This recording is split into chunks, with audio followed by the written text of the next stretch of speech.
Dr. Morrison, in the last couple of years of my husband's life, he had a feeding tube, he had recurrent pneumonias. We were running around the circle, emergency rooms, hospital admissions, nursing homes for rehab.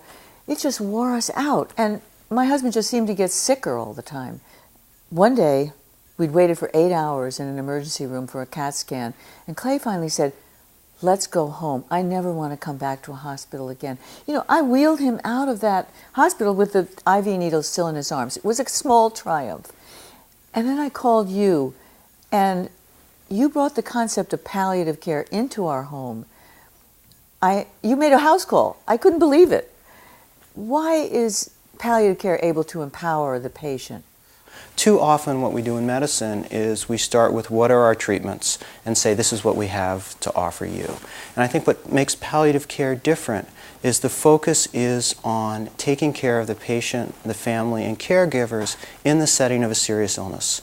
So for Clay, that meant identifying what were the things that were important for him and could we make those things happen for him. He was so amazed when you asked him, "What are your goals?" No doctor had ever asked him that before. What's important is how do we allow Clay to live as long as possible for the best quality of life.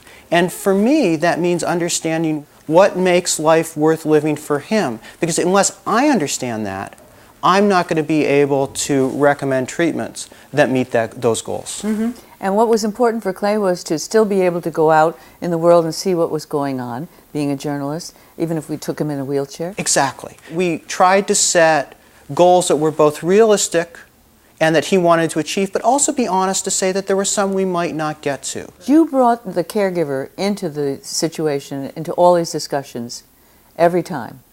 We were a team. Well, there's this myth that disease and illness only affects a patient. You can ask any parent in this country of young children whether their kid's earache really only affects the child, and they will tell you no.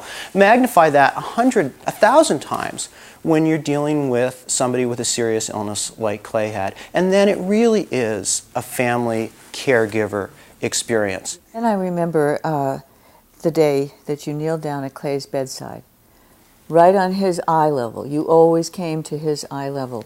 And you asked him the hardest question. You had an honest conversation. How did you do that? Why was that important? It's both the biggest mystery and our biggest fear.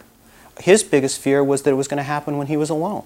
Was he going to be able to be at home? And he was really worried about what was going to happen to you after he died. And those were things that we could help him address. The only way to find those out is to ask.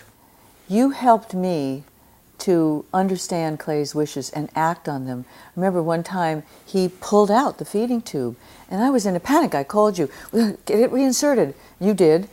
But then he pulled it out again, and you made me understand that he was telling us something. And it became pretty clear that at some point that his quality of life wasn't where he wanted it to be, and that his goal really was to stop those treatments that were serving just to prolong his life in that state. He was ready to say goodbye. He was. And then that very night I asked him, "Do you want to do one wonderful thing?"